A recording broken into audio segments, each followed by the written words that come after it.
Hey guys, you joined me this morning on the return leg of my school run. This is my typical day. Take a whole bunch of kids to school with all their bags. So I need a big car with lots of seats.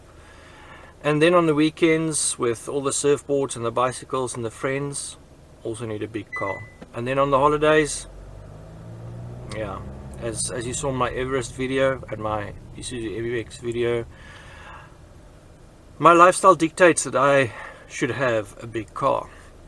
And so if you were to give me R1 million and tell me, Hannes, buy one car to suit all your family needs, or your entire lifestyle, I would say I'd like to have a Kia Carnival, please. And to me, there's just no better family car than a Kia Carnival. I even like the way that it looks. But I do know that a lot of people do not like MPVs or buses and they prefer SUVs. And for those people, I have some good news. I have discovered the Kia Carnival of SUVs, the Hyundai Palisade. It's a car that I did not expect to like this much, and yeah, I've fallen head over heels for it. Here's why. Let's get into it.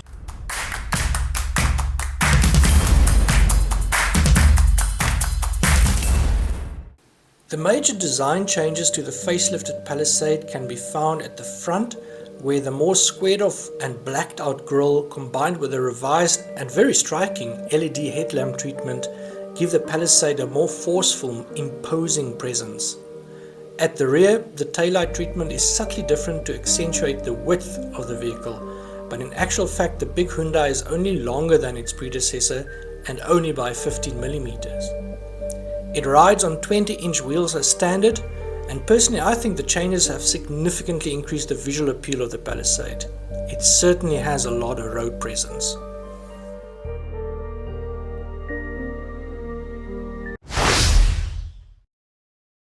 When Hyundai first launched the Palisade in South Africa, a lot of people questioned whether a Hyundai could really justify R1 million price tag. If you sit in the cabin of a Palisade, however, I think all those doubts immediately disappear, because there's nothing that is not premium about this vehicle. In fact, I would say that it puts a few of the so-called premium badge brands to shame.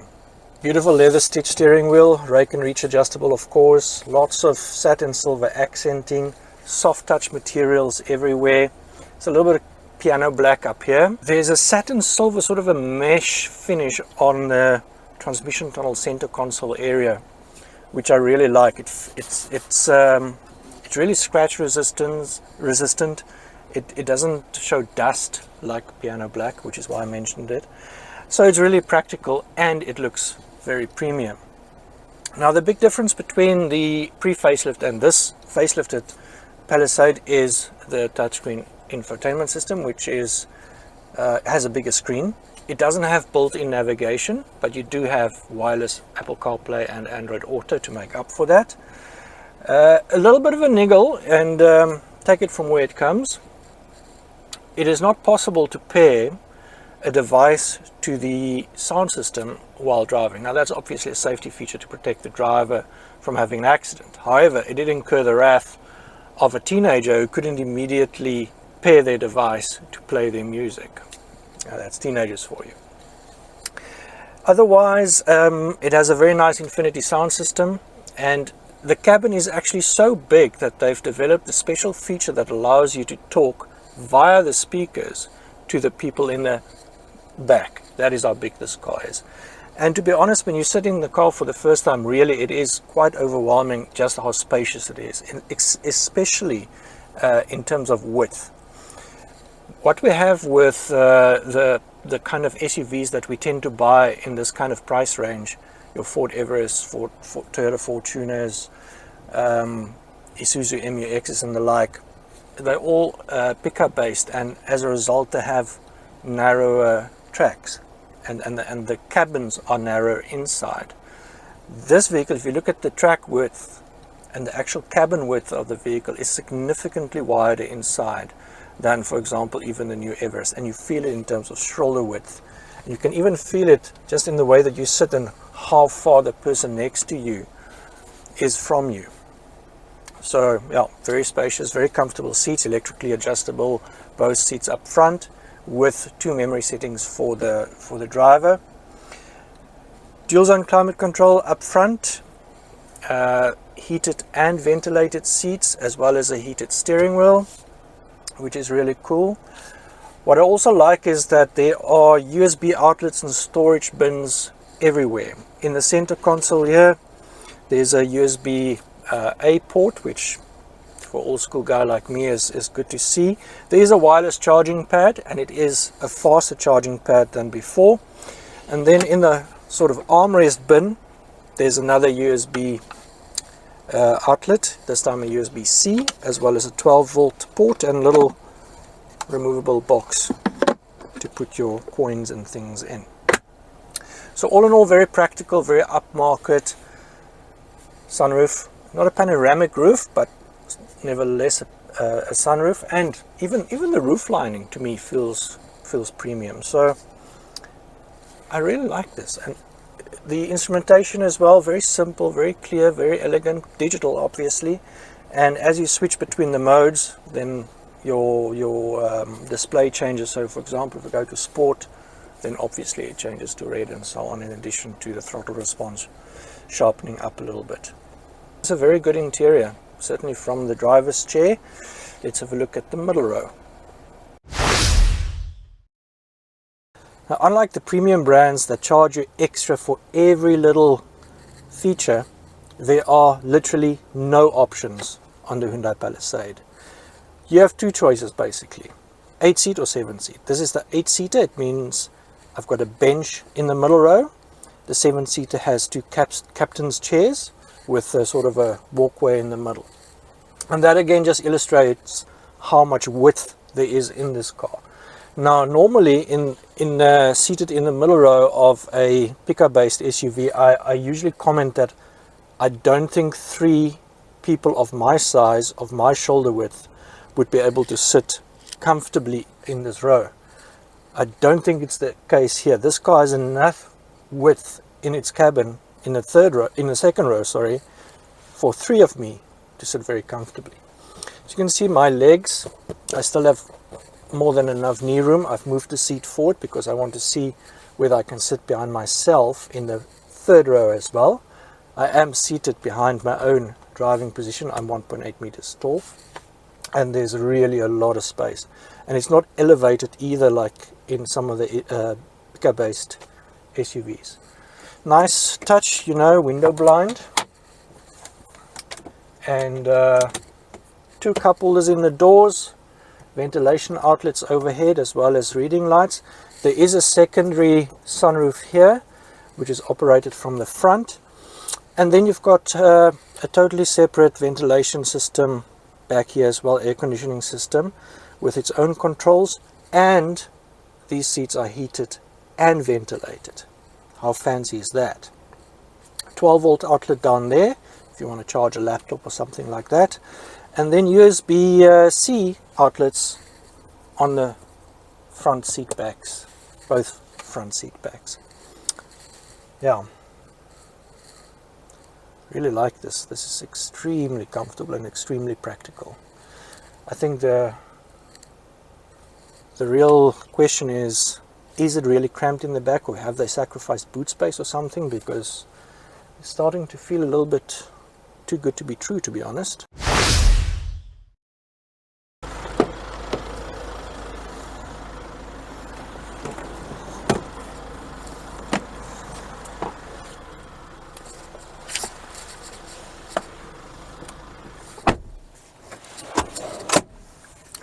That was easy enough. Don't know if you can see, but there's a neat little button here.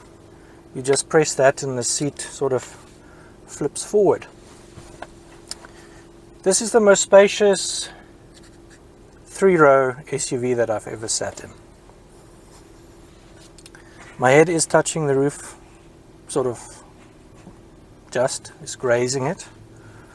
The seating position is comfortable. It's got a nice armrest here. I've got enough leg room. Yeah, there's more than enough space for the person in front of me to come back a little bit. I would say that it's probably, this is where it's not going to be sufficient for 3 of me. 2 of me, yes, and 3 smaller kids, definitely. But that's already more than what the competition offers. So that's a win for the Hyundai, I think. USB-C outlet on this side and on that side. Overhead ventilation outlets. And actually a very comfortable seat back position. So you don't sit like this or like this. Again, 2 cup holders as well. And getting in and out is really easy. The seat slides and tilts very nicely. 3 safety belts at the back as well. This is a very spacious, very practical car. Just look at that. That is a very decent amount of luggage space. And you know what? It gets even better because underneath, I think there's enough space, including your tools, for another 2 or 3 tog bags, school tog bags. A few bags in here as well. And this is with all 8 seats taken. You can still adjust this backrest a little bit if you want. If you're only going to be 5 people in the car, then that falls down easily enough with these straps. That's massive. Spare wheel is underneath, which I think helps. That's definitely gonna be good enough for me for my December holiday requirements.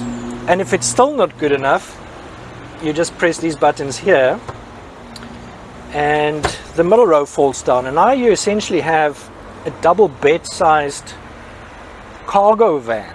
Now, according to Hyundai's figures and my calculations, this entire load volume space is about 600 liters bigger than what you have in a Ford Everest. So it's massive. Yeah, I can easily throw a pillow in a pillow and a mattress in there and accommodate a 1.8 meter adult having a nap. I think I can do with one of these. The car, I mean, not a nap, although that'd be nice as well. Impressive.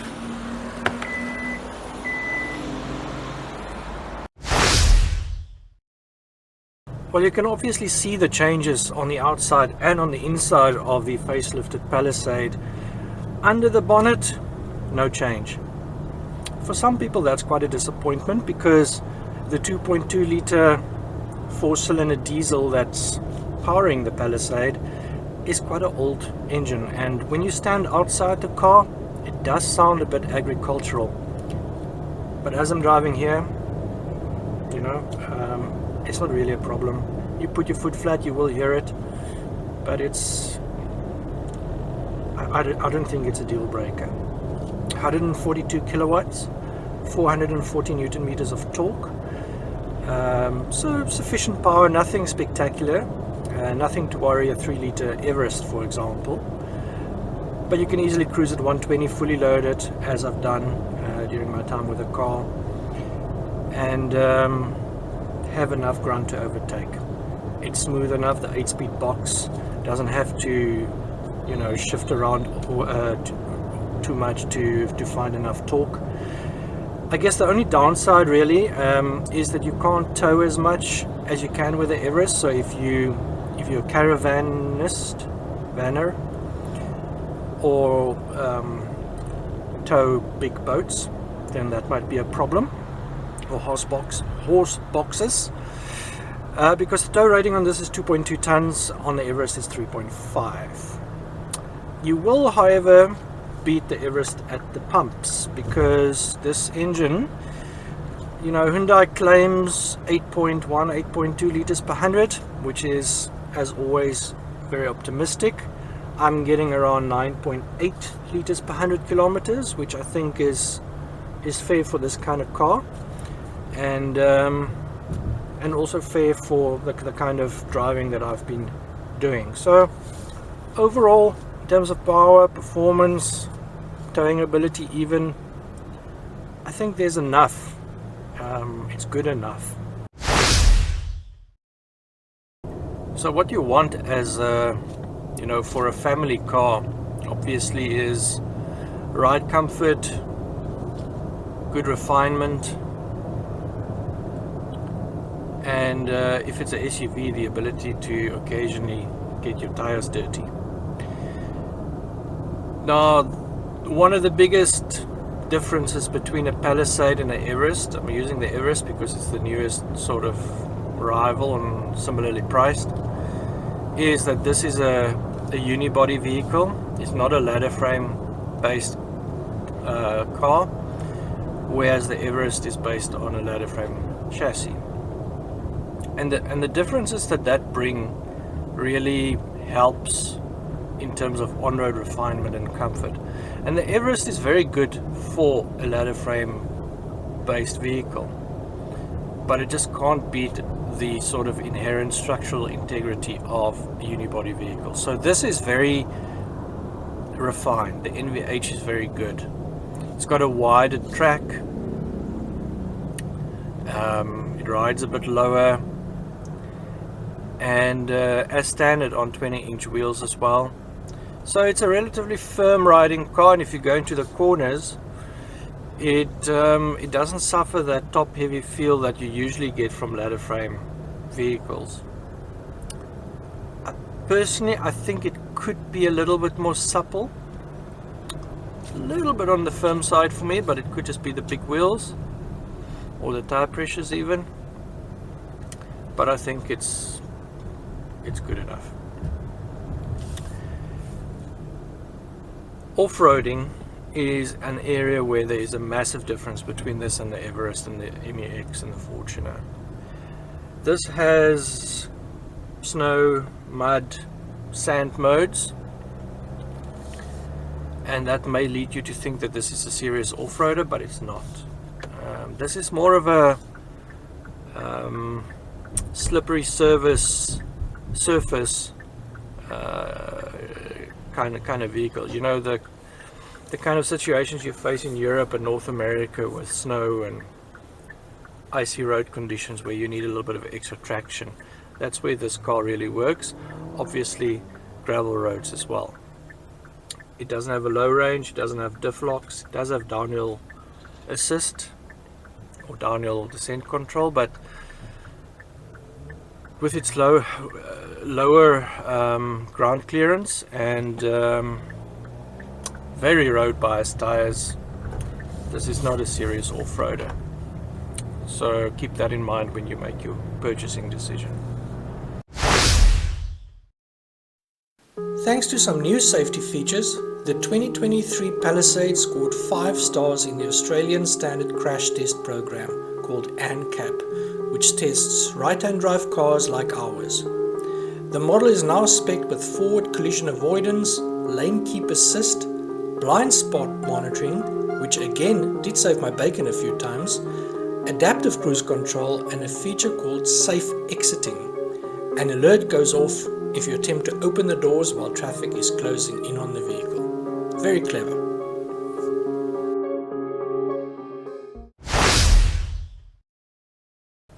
Cape Town traffic is a disaster. Anyway, it's given me time to reflect on a verdict on the Hyundai Palisade. I like this car a lot. It really fits my needs perfectly, and it sort of really hit home yesterday when, for the first time ever, I had to fetch 7 kids at school. So 7 in addition to me, so 8 people, and this is a 8-seater. And you know, when you look at an Everest, for example, you look at the third row, it's really quite tight in there, and it's only 2 seats. This is 3 seats in the back, and I would say it's still probably better suited to kids, but it is significantly more spacious than the Everest in the third row. And we managed to fit all their school bags behind the third row, which I think is actually a miracle of packaging. And if you look at the numbers, this car is the same length as the Everest. It is wider in terms of its cabin width and its track.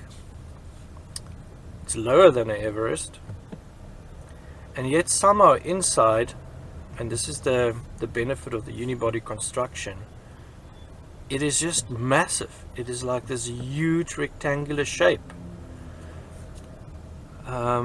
It's fantastic for families, for surfboards, for heck, I even put some fences in the back, not Palisade fencing, just normal sort of wooden garden fences, but nevertheless they were 2+ meters long. So it's a very practical car. It's a very luxurious car, and at 1.1 million rand you would expect that. Now a Ford Everest 3 liter is priced similarly. It's 13,000 rand more, but what you must remember with the Ford Everest is you don't get a service or maintenance plan as standard, so you would have to add that. It also doesn't have 8 seats. This has 8 seats. And then when you start talking about where the Palisade lacks, it really is in the powertrain and in the off-road ability and the towing and so on. So I think the two vehicles, although they are at a similar position on the price lists, will appeal for different reasons. If you're really going to use your adventure SUV to go off-roading, to tow, and you need that extra power, then the Everest is the one to go for. If you're looking for a family car, you can tackle the occasional dirt road, but which has all the space that you'll ever need, all the luxury features that you'll ever need, I'll take this every time. It's really good.